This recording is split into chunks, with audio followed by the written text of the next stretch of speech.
Why do we only have Taco Tuesday? I think every night should be taco night. And with this recipe, it definitely will be. Let the slow cooker do all the work for you. Layer in some beans, onion, pepper, spices, a shoulder roast of pork, and of course your favorite salsa, and let it cook all day. When you come home, you can shred it apart, stir it together, serve it on top of your favorite tortilla, and of course, avocado, salsa, lettuce, whatever you want. All that coming up today on The Wise Guide.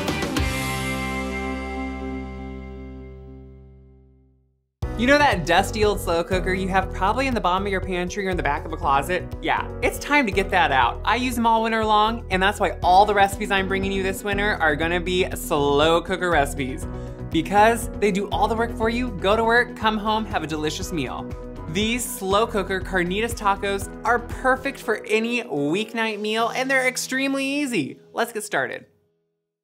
To start, you just wanna have your slow cooker ready to go. In the bottom of your basin, just put some black beans. I'm using canned here because let me tell you something, they're easy. I always keep beans in the can in my pantry. Yeah, dried are wonderful, extra points to you, but let's do canned. Throw them right in there. I am doing the liquid and all because it's just gonna add some delicious juice to this pork when you're done. Chop up some onion. I don't worry about being too fine because it's gonna cook all day. Throw it right on top of the beans. And then some green pepper. Now I'm using an Anaheim chili here. It has just a little bit of kick to it. If that's gonna be a little bit too much spice or if you're worried about it, do whatever pepper you have. Even green bell pepper will work. But one odd thing about me, I just kind of hate green bell pepper. I always find them bitter and just really try not to use them. I know, it's like the one food that I'm like that with.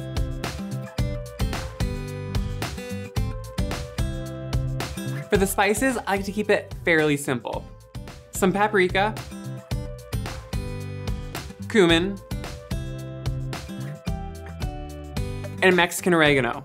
Yes, Mexican oregano. No, it is not just like regular Mediterranean oregano, which is completely different. This is Mexican oregano, and it's what you wanna use in this carnitas. Just to kind of wake up the flavors, I just like to push it between my hands and just flake it and let it come apart in smaller pieces. It really just wakes it up. Yeah, it really does, I promise. Finish it off with some salt. You know it all needs salt. And then put on your fresh shoulder roast. I'm using a fresh shoulder roast because they have really good ribbons of fat in them. Yeah, I know, usually we're like, oh, fat, no, it's bad. Guys, not all fat is bad, and in meat, it's really good, especially when you're cooking it all day.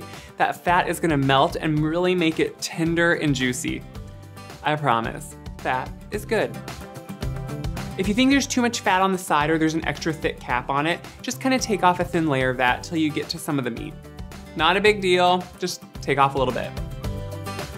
Put that right on top of all your beans and veggies and spices, and then pour on your favorite salsa. I home can my salsa. I know some of you are rolling your eyes right now saying, seriously? Yeah, I do.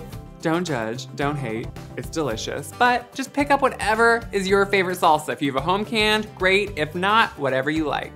Throw that on top, and seriously, you're done. Put the lid on it, put it on the slow cooker.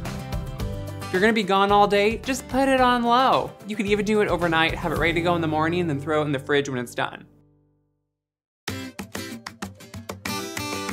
I like to do it all day, so when I come home, I pull off that lid, shred apart all the meat with a couple forks, mix it all together with the beans and the salsa, and then just serve it up.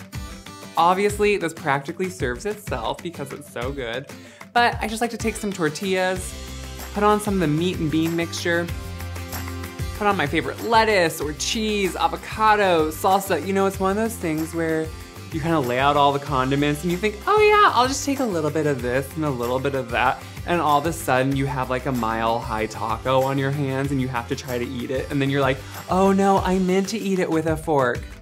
No, you didn't. I get it.